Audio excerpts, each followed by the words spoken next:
बिस्मिल्लाहिर्रहमानिर्रहीम, welcome in my new video.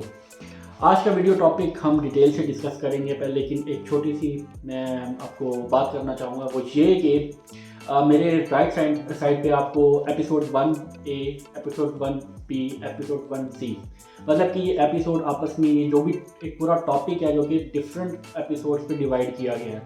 तो इसी तरीके से जब ये ख़त्म हो जाएगी एपिसोड 1 में मेरा जो टॉपिक है वो क्लियर हो जाएगा, तो मैं फिर एपिसोड 2 बनाऊंगा, फिर उसकी एक सीरीज़ होगी।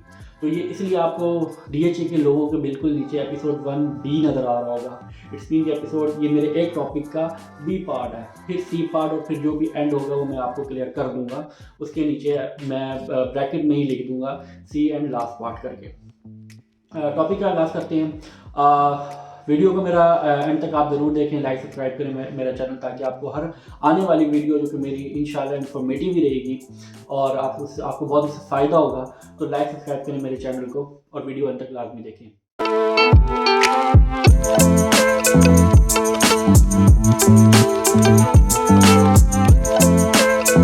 आज का मेरा जो टॉपिक है वो है development charges DHA Multan phase 1 development charges DC ये कोई FBR रेट नहीं है, वैल्यू नहीं है, ये डेवलपमेंट चार्जेस है, तो इसकी एब्रीवेशन है।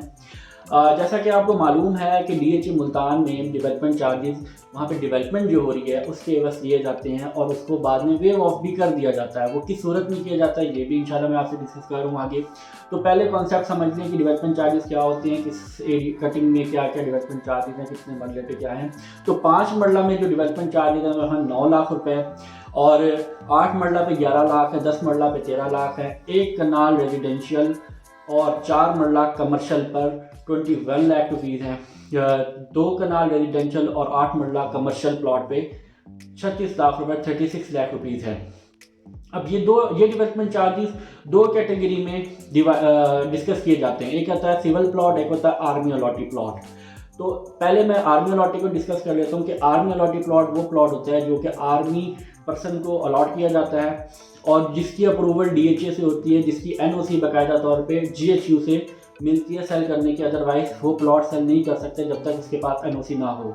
और उनके डेवलपमेंट चार्जेस 10 ईयर्स तक जो होते हैं उनकी मतलब कि टाइम ड्यूरेशन ज़्यादा होती है, इनवाइस उतनी होती है 9 लाख, 11 लाख, 13 लाख, 21 लाख और 36 लाख रुपए इनवाइस सेम होती है, बस उनकी टाइम ड्यूरेशन ज़्यादा होती है। जबकि जो आपके सिविलियन प्लॉट होते हैं उसके ऊपर डेवलपमेंट चार्जेस की टाइम ड्यूरेशन 3 साल तक होती है या 2 साल की। कुछ लोगों ने जैसे सेक्टर B में हमारे पास केस आ जाता है जिसमें 8 डेवलपमेंट चार्जेस हैं, तो वो उसमें इनवाइस सेम रहती है, जबकि वो पेमेंट प्लान जो ले लेते हैं वो 2 साल का ले लेते हैं। तो 3 क्वार्टरली इंस्टॉलमेंट पे 12 क्वार्टरली इंस्टॉलमेंट पे चला जाता है और 8 क्वार्टरली इंस्टॉलमेंट में चला जाता है। तो 2 साल और 3 साल पे वो हम डिस्कस कर लेते हैं।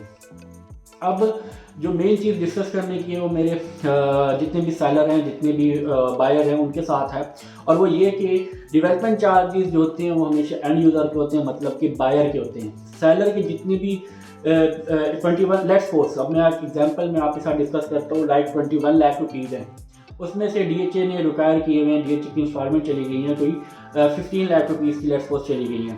तो वो 15 लाख रुपीज़ जो है वो डेवलपमेंट चार्जेस साइड पर रखेंगे आप, और let's suppose cost of land discuss हो रही है 1 करोड़ रुपए, तो आपका जो टोटल इनवाइस बनती है वो 1 करोड़ 15 लाख रुपए की बनती है, जिसमें से आपने कॉस्ट ऑफ लैंड पे डील करनी है, जबकि वो 15 लाख रुपए एज इट इज़ रिटर्न करने हैं सेलर को। उसने पे किए हुए तो उसको एज इट इज़ रिटर्न होंगे। काफ़ी सारे ऐसे केसेस होते हैं जिसमें सेलर ने डेवलपमेंट चार्जेस पे नहीं किए होते और उसके ऊपर बाकायदा तौर पे सरचार्ज लगा हुआ होता है। DHA मुल्तान है तो हर तीसरे महीने में, हर मतलब कि 2 महीने बाद 2-3 मंथ तक का वेवियर ले आता है, तो वो बाकायदा तौर पर उसका नोटिफिकेशन आता है। तो इस वीडियो को अगर आप देख रहे हैं और आप कॉन्टैक्ट करें मेरे से, तो वो नोटिफिकेशन मैं आपको टाइमली पास ऑन करता जाऊँगा। तो उसमें ये होता है कि जो सरचार्ज होता है वो वेव ऑफ कर देता है। अब जो डेवलपमेंट चार्जेस होते हैं वो अगर किसी सेलर ने नहीं पे किए हुए, तो पहली बार मेरी आपने NDC वाली वीडियो ज़रूर देख ली होगी जिसमें मैंने डिस्कस किया था कि आपकी अगर किसी भी किस्म की लेन देन DHA से रहती होगी तो DHA उसकी NDC क्लियर नहीं करेगा, नो डिमांड सर्टिफिकेट आपको नहीं इशू करेगा, तो आपको वो क्लियर करना लाजमी है। अब बेचने वाला डेफिनेटली वो बेच रहा है कि इसको 10, 15, 20 लाख जितने भी बनते हैं, 21 लाख रुपए बनते हैं, लेट्स सपोज उसने पे नहीं किए हुए, तो वो पहले पे होंगे तभी आपका प्लॉट की NDC क्लियर होकर आपके नाम होगा। तो इसमें निगोशिएशन आ जाती हैं बैठ के बायर और सेलर के दरमियान के, अगर उसने पे नहीं की हुई तो वो उसको टोकन बयाना इतना कर देता है कि वो DHA मुल्तान में जाके क्लियर हो जाते हैं मैटर्स, और उसकी NDC क्लियर हो जाती है, जिसमें जितनी भी पेमेंट है वो बायर दे देता है, और बाद में जो भी पेमेंट बचती है 1 करोड़ जो भी पेमेंट उसकी कैलकुलेशन बचती है तो वो उसको at the day of transfer दे देता है। मतलब कि 1-2 लाख रुपए बयाना टोकन करा दिया, 2-3 लाख रुपए बयाना टोकन करा दिया, और बाकी 8-10 लाख रुपए जो भी डेवलपमेंट चार्जेस करे बायर ने वो भी उसके हिस्से के भर दिए। इवन के गेन टैक्स भी भर देते हैं, क्योंकि वो सारी एट दिन कटौती होती है। गेन टैक्स एक चीज़ जो बायर का वो बायर देगा, जो एडवांस टैक्स जो सेलर का गेन टैक्स वो सेलर देगा अपने हिस्से का, और बायर अपने हिस्से का एडवांस टैक्स देगा। तो उसमें किसी भी किस्म की बार्गेनिंग नहीं होती।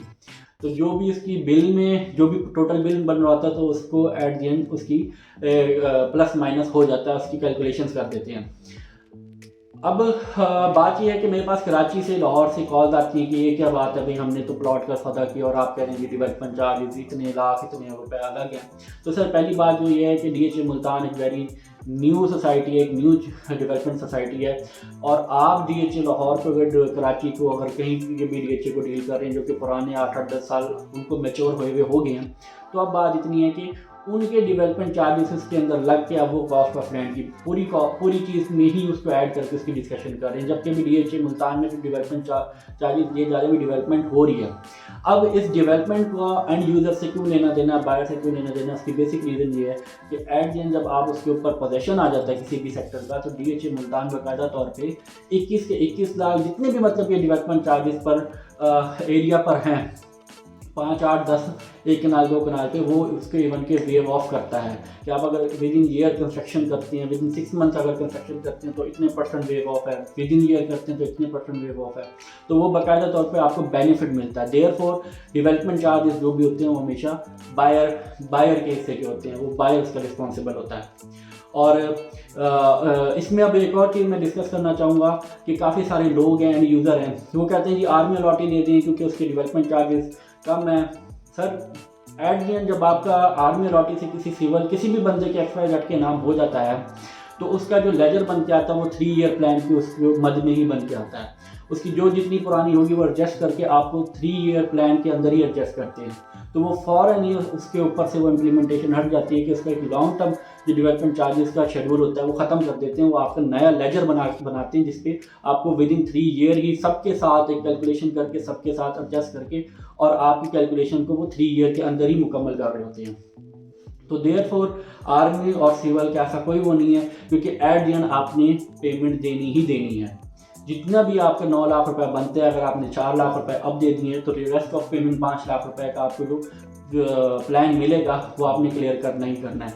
तो सिविल और आर्मी में सिर्फ टाइम ड्यूरेशन का फर्क है, और जब आप एक प्लॉट आर्मी अलॉटी से ख़रीद लेते हैं, बाय कर लेते हैं, तो बस इनिशियली आपको अमाउंट कम लग रही होती है, जबकि आपने उसको मुकम्मल 9 लाख ही पे करना होता है, और फिर आपको वो टाइम ड्यूरेशन वो नहीं रहता जो आर्मी अलॉटी का एक होता है, वो आपसे ख़त्म कर लिया जाता है। वो फिर आपका जो टाइम ड्यूरेशन होता है वो 2 साल या 3 साल रिमेनिंग टाइम पीरियड में आपको एडजस्ट कर देते हैं, ताकि जब उसकी पोजेशन दी जाए तो आपके जो सिविल अगर लेट्स सपोज की प्लॉट है, सिविल प्लॉट है, आर्मी प्लॉट है, और वो आर्मी टू सिविल हो गया तो उसको इकट्ठे ही उन्होंने वाइंड अप करना होता है।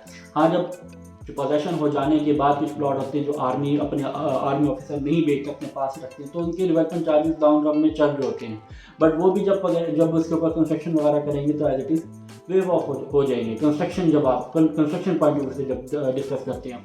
बाकी कुछ हैं जैसे B सेक्टर में मोस्टली देखा गया कि 8 इंस्टॉलमेंट क्वार्टरली इंस्टॉलमेंट रखी है, तो वो भी आप पे डिपेंड करता है, आप 3 ईयर क्वार्टरली इंस्टॉलमेंट प्लान पे जा रहे हैं या 2 ईयर क्वार्टरली इंस्टॉलमेंट प्लान पे जा रहे हैं।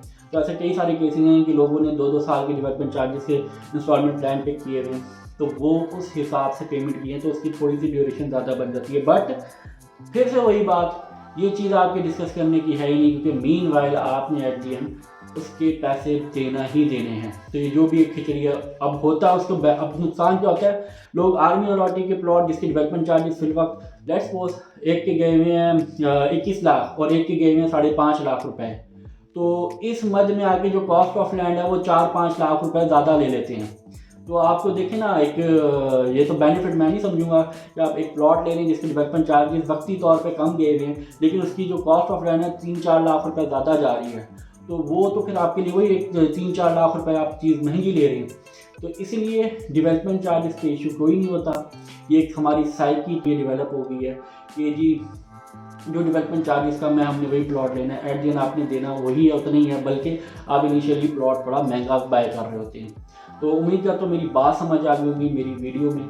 वीडियो जो है वो आप लाइक करें, सब्सक्राइब करें और कमेंट ज़रूर किया करें ताकि मुझे अंदाज़ा हो जाए मैंने नेक्स्ट वीडियो में आपकी क्या कंसर्न्स है, मैंने उसके ऊपर वीडियो बनानी है। तो अपना बहुत बहुत ख्याल रखिएगा। आपके सब बच्चे को इजाज़त दें। अल्लाह हाफिज़।